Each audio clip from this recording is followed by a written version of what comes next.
دوستو پیس انفو میں خوش آمدید۔ السلام علیکم۔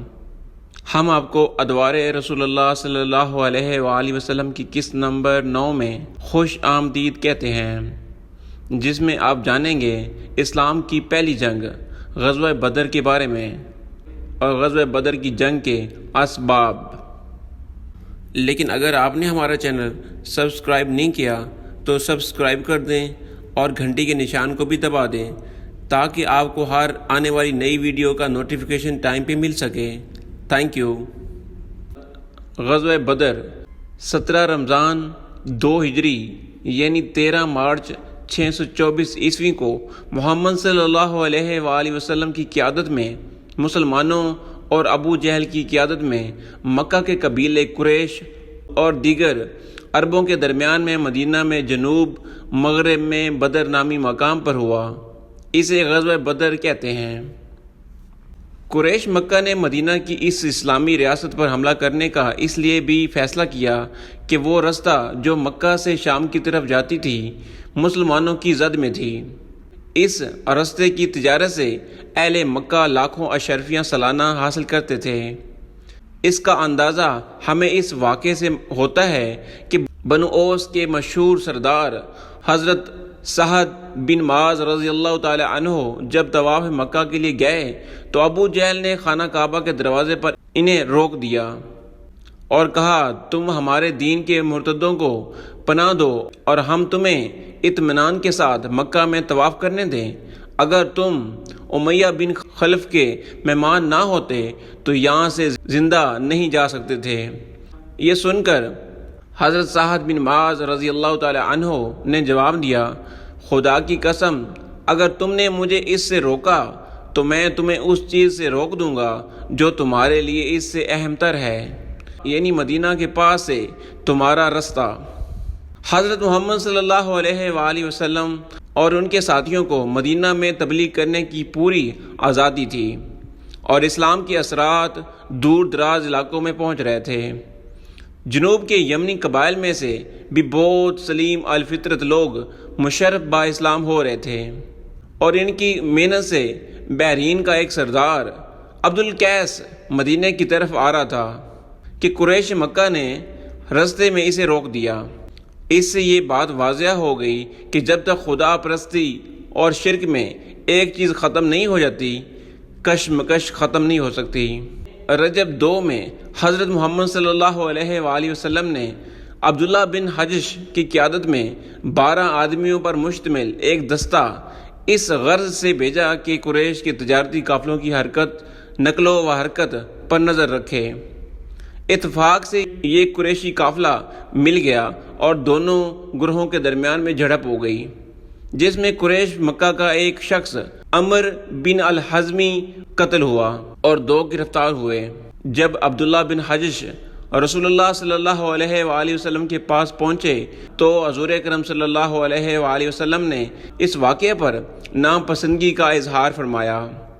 جنگی قیدی رہا کر دیے گئے اور قتل کے لیے خون بہا دیا گیا۔ اس واقعے کی حیثیت سرحدی جھڑپ سے زیادہ نہ تھی، چونکہ یہ جھڑپ ایک ایسے مہینے میں ہوئی جس میں جنگ و جدال حرام تھا۔ اس لیے قریش مکہ نے اس کے خلاف خوب پروپیگنڈا کیا اور قبائل عرب کو بھی مسلمانوں کے خلاف اکسانے کی کوشش کی۔ عمر کے ورثہ نے بھی قتل کا انتقام لینے کے لیے اہل مکہ کو مدینے پر حملہ کرنے پر اکسایا۔ مکہ اور مدینہ کے درمیان میں کشیدگی بڑھتی جا رہی تھی۔ اس سلسلے میں یہ واقعہ قابل ذکر ہے کہ ایک مکی سردار کرز بن جابر نے مدینہ کے باہر مسلمانوں کی ایک چارگاہ پر حملہ کر کے حضور اکرم صلی اللہ علیہ وآلہ وسلم کے مویشی لوٹ لیے۔ یہ ڈاکہ مسلمانوں کے لیے کھلا چیلنج تھا، چنانچہ مسلمانوں نے کرز کا تعاقب کیا لیکن وہ بچ نکلا۔ قریش مکہ نے اسلامی ریاست کو ختم کرنے کا فیصلہ کر کے جنگ کی بھرپور تیاریاں شروع کر دیں۔ افرادی قوت کو مضبوط بنانے کے لیے انہوں نے مکہ مکرمہ کے گرد و نواح کے قبائل سے بہت سارے معاہدے کیے اور معاشی وسائل کو مضبوط تر کرنے کے لیے یہ فیصلہ کیا گیا کہ اس مرتبہ جو تجارتی قافلہ شام بھیجا جائے گا اس کا تمام منافع اسی غرض کے لیے وقف ہوگا۔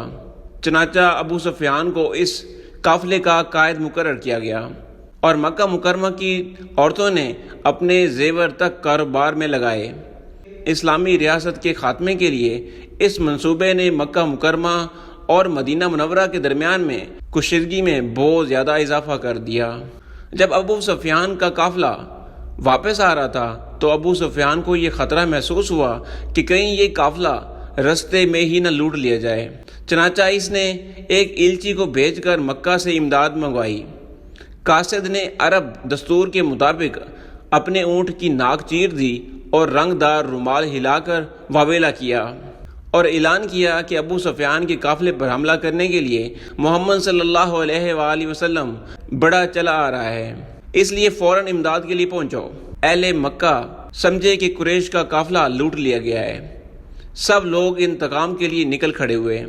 رستے میں معلوم ہوا کہ یہ قافلہ صحیح سلامت واپس آ رہا ہے، لیکن قریش کے مکار سرداروں نے فیصلہ کیا کہ اب مسلمانوں کا ہمیشہ کے لیے کام ختم کر کے ہی واپس جائیں گے۔ عمر بن حزمی کے ورثہ نے حزمی کا انتقام لینے پر اصرار کیا، چنانچہ قریشی لشکر مدینہ کی طرف بڑھتا چلا گیا اور بدر میں خیمہ زن ہو گیا۔ مدینہ میں قریشی لشکر کی آمد کی اطلاع ملی تو آپ صلی اللہ علیہ وآلہ وسلم نے مجلس مشاورات بلوائی اور خطرے سے نمٹنے کے لیے تجویز طلب فرمائی۔ مہاجرین نے جان نثاری کا یقین دلایا۔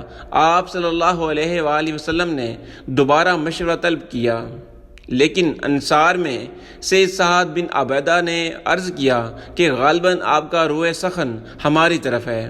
آپ نے فرمایا ہاں۔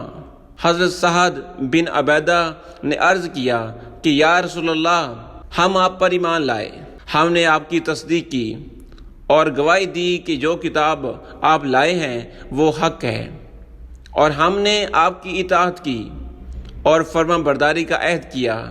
یا رسول اللہ، جس طرف مرضی جو تشریف لے چلیں، قسم ہے اس ذات کی جس نے حق کے ساتھ آپ کو مبعوث کیا، اگر آپ ہم کو سمندر میں گرنے کا حکم دیں گے تو ہم ضرور اس میں گر پڑیں گے اور ہم میں سے ایک شخص بھی باقی نہ رہے گا۔ حضرت مقداد رضی اللہ تعالی عنہ نے عرض کیا، ہم موسیٰ کی امت کی طرح نہیں ہیں جس نے حضرت موسیٰ علیہ السلام سے کہا کہ تم اور تمہارا رب دونوں لڑو، ہم تو یہاں بیٹھے ہیں، بلکہ ہم آپ کے دائیں بائیں آگے پیچھے آپ کے ساتھ دیں گے۔ مشاورات کے بعد مجاہدین کو تیاری کا حکم ہوا۔ مسلمانوں کے ذوق و شہادت کا یہ عالم تھا کہ ایک نو عمر اصحابی حضرت عمیر بن ابی وقاص رضی اللہ تعالی عنہ اس خیال سے چھپتے پھرتے تھے کہ کہیں کم عمر ہونے کی وجہ سے اسے واپس نہ بھیج دیا جائے۔ اس کے باوجود مجاہدین کی کل تعداد 313 سے زیادہ نہ ہو سکی۔ یہ لشکر اس شان سے میدان کارزار کی طرف بڑھ رہا تھا کہ کسی کے پاس لڑنے کے لیے پورے ہتھیار بھی نہ تھے۔ پورے لشکر کے پاس صرف 70 اونٹ اور 2 گھوڑے تھے جن پر باری باری سواری کرتے تھے۔ مقام بدر پر پہنچ کر ایک چشمے کے قریب یہ مختصر سا لشکر خیمہ زن ہوا۔ مقابلے پر 3 گنا سے زیادہ لشکر تھا۔ 1000 قریشی نوجوان جن میں سے اکثر سر سے لے کر پاؤں تک آئینی لباس میں ملبوس تھے، وہ اس خیال سے بدمست تھے کہ وہ صبح ہوتے ہی اس مٹھی بھر فاقہ کشوں کا خاتمہ کر دیں گے، لیکن قدرت کو کچھ اور ہی منظور تھا۔ رات بھر قریشی لشکر عیاشی و بدمستی کا شکار رہا۔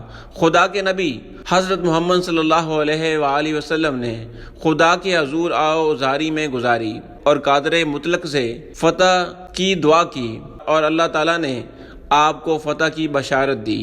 جس طرف مسلمانوں کا پڑاؤ تھا وہاں پانی کی کمی تھی اور ریت مسلمانوں کے گھوڑوں کے لیے خطرناک ثابت ہو سکتی تھی، لیکن خداوند تعالیٰ نے باران رحمت سے مسلمانوں کی یہ دونوں دقتیں دور کر دیں۔ ریت جم گئی اور قریشی لشکر کے پڑاؤ والی مقبوضہ چکنی مٹی کے زمین پر کیچڑ پیدا ہو گیا۔ 17 رمضان مبارک 2 ہجری 17 مارچ 624 عیسوی کو فجر کے بعد حضور اکرم صلی اللہ علیہ وآلہ وسلم نے جہاد کی تلقین کی۔ حضرت محمد صلی اللہ علیہ وآلہ وسلم کے ارشاد کے مطابق انہوں نے صف بندگی اور آن پوش لشکر کو شکست دینے کا آئینی عزم لے کر میدان کی طرف چلے۔ قریشی لشکر تکبر و غرور میں نسلی تفرقے کے نعرے لگاتے ہوئے سامنے موجود تھا۔ مسلمانوں کے لیے سخت آزمائش کا وقت تھا، اس لیے کہ اپنے ہی بھائی بند سامنے کھڑے تھے۔ حضرت ابوبکر رضی اللہ تعالی عنہ اپنے بیٹے عبد الرحمن سے اور حضرت حذیفہ کو اپنے باپ عتبہ سے مقابلہ کرنا تھا۔ عرب کے دستور کے مطابق پہلے انفرادی مقابلے ہوئے۔ سب سے پہلے عمر بن الحزمی کا بھائی اور مد مقابل طلب کیا۔ مقابلے پر حضرت عمر کا ایک غلام نکلا اور اس نے چشم زدان میں اس مغرور کا ختم کر دیا جو اپنے بھائی کا انتقام لینے کے لیے آیا تھا۔ اس کے بعد عتبہ بن ربیعہ، اس کا بھائی شیبہ اور اس کا بیٹا ولید بن عتبہ میدان میں نکلے اور مد مقابل طلب کیے۔ 3 انصاری اصحابہ میدان میں نکلے، لیکن ان تینوں نے یہ کہہ کر ان سے مقابلہ کرنے سے انکار کر دیا کہ یہ لوگ ہمارے ہم پلہ نہیں ہیں، اور پکار کر کہا، اے محمد صلی اللہ علیہ وآلہ وسلم، ہمارے مقابلے پر قریشی بھیجو، ہم عرب کے چراہوں کے ساتھ مقابلہ کرنے کے لیے تیار نہیں ہیں۔ چنانچہ آپ کے ارشاد پر حضرت حمزہ رضی اللہ تعالی عنہ، حضرت علی رضی اللہ تعالی عنہ اور حضرت عبیدہ مقابلے کے لیے نکلے۔ مغرور قریشی سرداروں نے ان کے نام پوچھے اور کہا، ہاں تم ہمارے ہم پلہ ہو۔ مقابلہ شروع ہوا۔ چند لمحوں میں حضرت حمزہ نے شیبہ کو جہنم رسید کر دیا اور حضرت علی نے ولید کو قتل کر دیا اور لشکر اسلام سے تکبیر کی آواز بلند ہوئی۔ اسی دوران میں عتبہ اور حضرت عبیدہ نے ایک دوسرے پر بھرپور وار کیے اور دونوں زخمی ہو کر گر پڑے۔ حضرت علی اپنے مد مقابلے سے فارغ ہو کر عتبہ کی طرف آئے اور ایک ہی ضرب سے اس کا کام تمام کر کے حضرت عبیدہ کو لشکر میں اٹھا لائے۔ قریش نے اپنے نامور سرداروں کو یوں کرتے دیکھا تو ایک دم حملہ کر دیا تاکہ اکثریت کے بل بوتے پر لشکر اسلام کو شکست دیں۔ اس غزوہ میں مومنین کے جوش جہاد کا یہ حال تھا کہ ایک اصحابی عمر بن جام کھجوریں کھا رہے تھے۔ انہوں نے حضور اکرم صلی اللہ علیہ وآلہ وسلم کا اعلان سنا کہ آج کے دن جو شخص صبر و استقامت سے لڑے گا اور پیٹھ پھیر کر نہ بھاگے گا وہ یقیناً جنت میں جائے گا۔ سنا تو کھجوریں پھینک دی اور فرمایا، واہ واہ، میرے اور جنت کے درمیان میں بس اتنا وقفہ ہے کہ یہ لوگ مجھ کو قتل کر دیں۔ یہ کہہ کر اتنی بہادری سے لڑے کہ شہید ہو گئے اور چند لمحوں میں جنت کا فاصلہ طے کر لیا۔ میدان کارزار خوب گرم تھا۔ قریش کے مغرور آئین پوش لوہے کے لباس میں کٹ کٹ کر گر رہے تھے۔ مسلمان بھی خود دار شجاعت دے رہے تھے۔ اس ہنگامے میں انصار کے 2 کم عمر بچے معاذ بن عمر اور معاذ بن عفر حضرت عبد الرحمن بن عوف کے پاس آئے اور ان میں سے ایک نے کہا، چاچا آپ ابو جہل کو پہچانتے ہیں؟ وہ کہاں ہے؟ ہم نے سنا ہے کہ وہ رسول اللہ صلی اللہ علیہ وآلہ وسلم کی شان میں گالیاں بکتا ہے۔ اس پاک ذات کی قسم جس کے قبضے میں میری جان ہے، اگر میں اس کو دیکھ لوں تو اس وقت تک اس سے جدا نہ ہوں گا جب تک وہ مر نہ جائے یا میں شہید نہ ہو جاؤں۔ اتفاق سے ابو جہل کا گزر سامنے سے ہوا۔ حضرت عبد الرحمن بن عوف نے اس کی طرف اشارہ کر دیا۔ یہ اشارہ پاتے ہی یہ دونوں ننھے مجاہد اپنی تلواریں لے کر اس کی طرف بھاگے۔ وہ گھوڑے پر سوار تھا اور یہ دونوں پیدل۔ جاتے ہی ان میں سے ایک ابو جہل کے گھوڑے پر اور دوسرے نے ابو جہل کی ٹانگ پر حملہ کیا۔ گھوڑا اور ابو جہل دونوں گر پڑے۔ اکرمہ بن ابو جہل نے معاذ بن عمر کے کندھے پر وار کیا اور ان کا بازو لٹک گیا۔ باہمت نوجوان نے بازو کو رستے میں حائل ہوتے ہوئے دیکھا تو پاؤں کے نیچے لا کر اسے الگ کر دیا اور ایک ہی ہاتھ سے اپنے شکار پر حملہ کر ڈالا۔ اتنے میں معاذ بن عفر کے بھائی محوذ وہاں پہنچے اور انہوں نے ابو جہل کو ٹھنڈا کر دیا، اور عبداللہ بن مسعود نے اس کا سر تن سے جدا کر ڈالا۔ اس میدان بدر میں ابو جہل کے علاوہ امیہ بن خلف، جس نے حضرت بلال رضی اللہ تعالی عنہ پر بے پناہ ظلم ڈھائے تھے، اور ابو بختری جیسے اہم سرداران قریش بھی مارے گئے، اور یہ ایک مغرور لشکر میدان چھوڑ کر بھاگ کھڑا ہوا۔ اللہ تعالیٰ نے اسلام کو فتح دی، اور دنیا نے دیکھ لیا کہ فتح و شکست میں مادی قوت سے زیادہ روحانی قوت کا دخل ہوتا ہے۔ مسلمانوں کے کل 14 آدمی شہید ہوئے، اس کے مقابلے میں قریش کے 70 آدمی مارے گئے، جن میں سے 36 حضرت علی رضی اللہ تعالی عنہ کے ہاتھوں قتل ہوئے۔ 70 سے زیادہ گرفتار ہوئے، اور گرفتار ہونے والے بھی ان کے قریبی رشتہ دار تھے۔ مثلا حضرت عباس بن عبد المطلب، حضور کے چاچا، عقیل بن ابی طالب، اسود بن عمر اور سہل بن عمر، اور عبداللہ بن زمحہ وغیرہ۔ حضور اکرم صلی اللہ علیہ وآلہ وسلم نے اسیران جنگ کا اصحابہ میں تقسیم کر کے انہیں آرام سے رکھنے کا حکم دیا۔ اصحابہ کرام نے اپنے قائد کے فرمان پر اس حد تک عمل کیا کہ خود کھجوریں کھا کر قیدیوں کو کھانا کھلایا۔ اصحابہ کرام سے اس کے بارے میں مشورہ طلب کیا گیا تو حضرت عمر بن خطاب رضی اللہ تعالی عنہ نے انہیں قتل کر کے دشمنوں کی قوت توڑنے کی تجویز پیش کی، لیکن حضرت ابو بکر صدیق رضی اللہ تعالی عنہ نے فدیہ لے کر چھوڑ دینے کا مشورہ دیا۔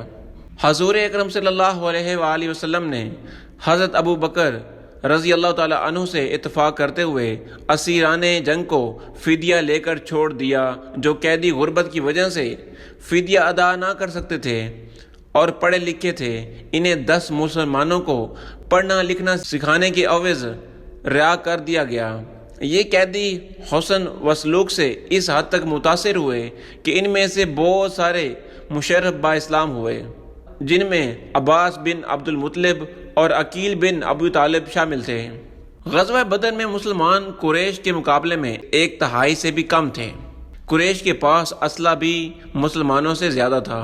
اس کے باوجود کامیابی نے مسلمانوں کے قدم چومے۔ اس کے چند اسباب ہیں۔ غزوہ بدر میں مسلمانوں کا سب سے بڑا اور اصل سبب نصرت الہی تھا۔ اللہ تبارک و تعالیٰ سے حضور اکرم صلی اللہ علیہ وآلہ وسلم نے دعا فرمائی تھی، اے خدا، یہ قریش ہیں، اپنے سامان غرور کے ساتھ آئے ہیں تاکہ تیرے رسول کو جھوٹا ثابت کریں۔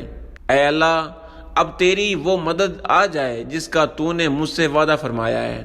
اے اللہ، اگر آج یہ مٹھی بھر جماعت ہلاک ہو گئی تو پھر روح زمین پر تیری عبادت کہیں نہیں ہوگی۔ اس کے جواب میں اللہ تعالیٰ نے فتح کی بشارت دی اور 1000 فرشتے سے امداد فرمائی۔ سورۃ انفال میں غزوہ بدر کی تفصیل موجود ہے۔ اسلام نے مسلمانوں کے جو عقائد مقرر تھے، ان میں عقیدہ آخرت کو بنیادی حیثیت حاصل ہے۔ مسلمان موت کے بعد آنے والی ابدی زندگی کے لیے اس زندگی کو قربان کرنے کے لیے تیار ہوتا ہے۔ شہادت کی موت اس کے نزدیک موت نہیں، ابدی زندگی ہے۔ اس عقیدے نے مسلمانوں کو بے جگری سے لڑنے پر آمادہ کیا، اور موت جس سے ہر انسان خائف ہوتا ہے، مسلمانوں اسے خوشی سے قبول کرنے کے لیے تیار تھے۔ اسلامی لشکر اپنے سالار اعظم حضرت محمد صلی اللہ علیہ وآلہ وسلم پر جان چھڑکنے کو تیار تھا۔ ہر شخص اپنے قائد کے ہر حکم کو بلا چوں چرا مانتا تھا۔ مسلمان حضرت محمد صلی اللہ علیہ وآلہ وسلم کے ادنیٰ سے اشارے پر حرکت میں آ جاتے تھے۔ ان کا انتظامی ڈھانچہ اپنے حریفوں سے بہتر تھا۔ اس کے برعکس لشکر کفار کے ایک سرداروں کی کمان میں تھا، اور ان سرداروں میں اتحاد عمل پیدا ہونا بہت مشکل تھا۔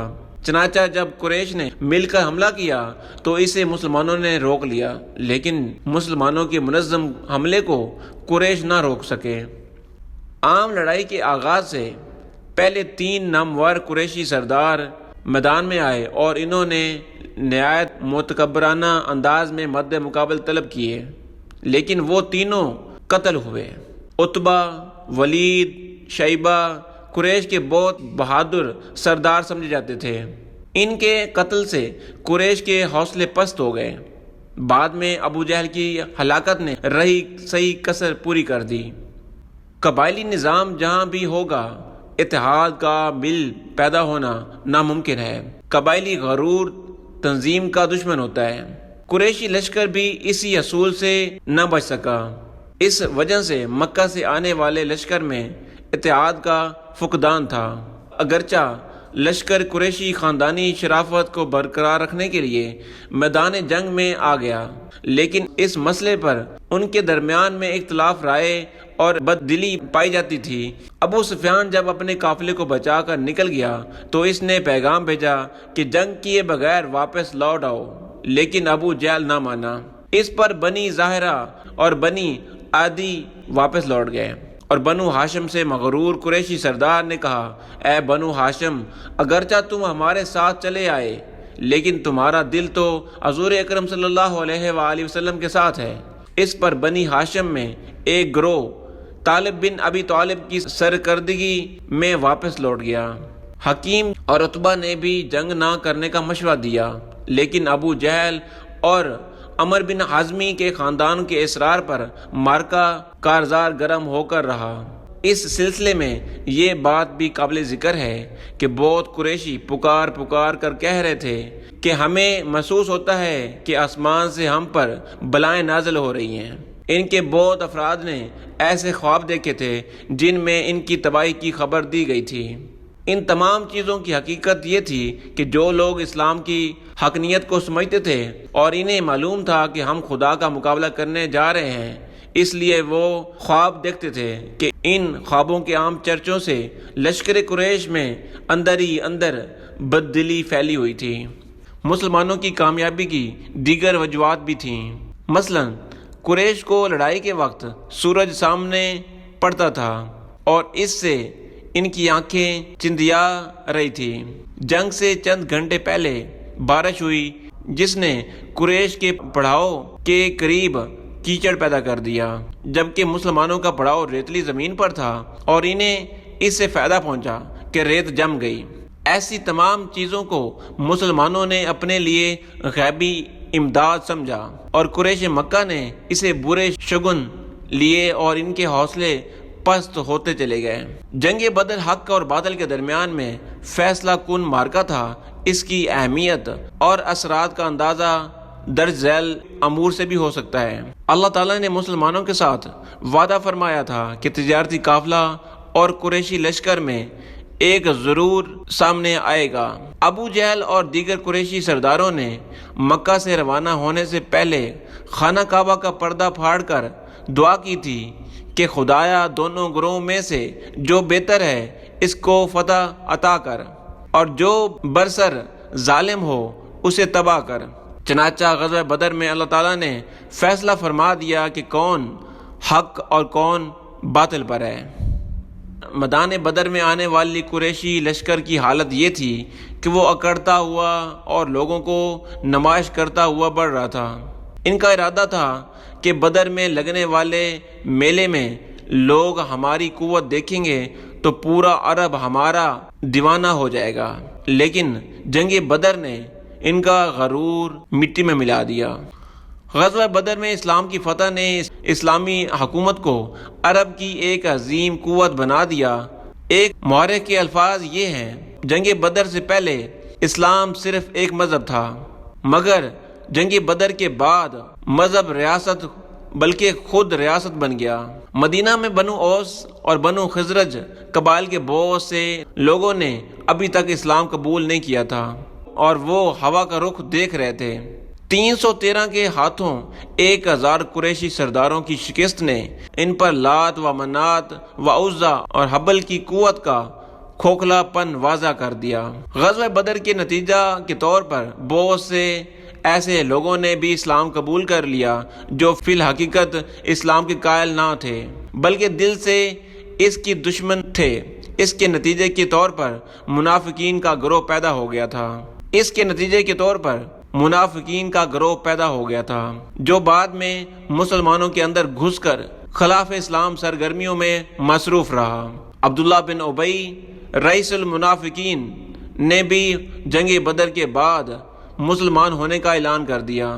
یہودی اب تک یہ امید لگائے بیٹھے تھے کہ مسلمان قریش مکہ کے ہاتھوں ختم ہو جائیں گے اور مدینہ پر ان کی حکومت دوبارہ سے قائم ہو جائے گی، لیکن اس جنگ کے نتیجے نے انہیں سیکھ پا کر دیا۔ چنانچہ یہودی سردار مکہ گئے اور عرب کے مرنے پر روئے، ماتم کیا اور قریش کو دوبارہ سے مدینہ پر حملے کرنے کی ترغیب دی اور امداد کا وعدہ کیا، اور اس طرح یہودیوں کے ساتھ بھی مسلمانوں کے تصادم کا آغاز ہو گیا۔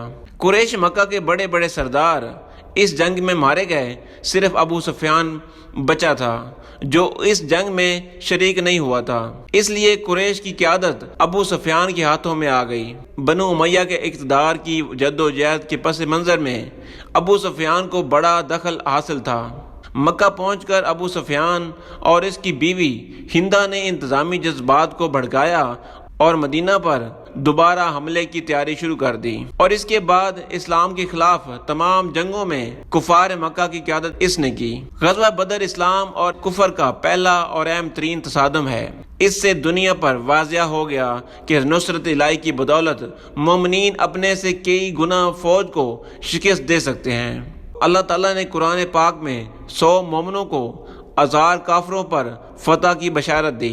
غزوہ بدر میں شامل مسلمانوں نے جس قوت ایمانی کا مظاہرہ کیا، اس کا اندازہ اس بات سے ہو سکتا ہے کہ باپ بیٹے کے خلاف اور بیٹا باپ کے خلاف، بھانجا ماموں کے خلاف اور چاچا بھتیجے کے خلاف میدان میں آیا ہوا تھا۔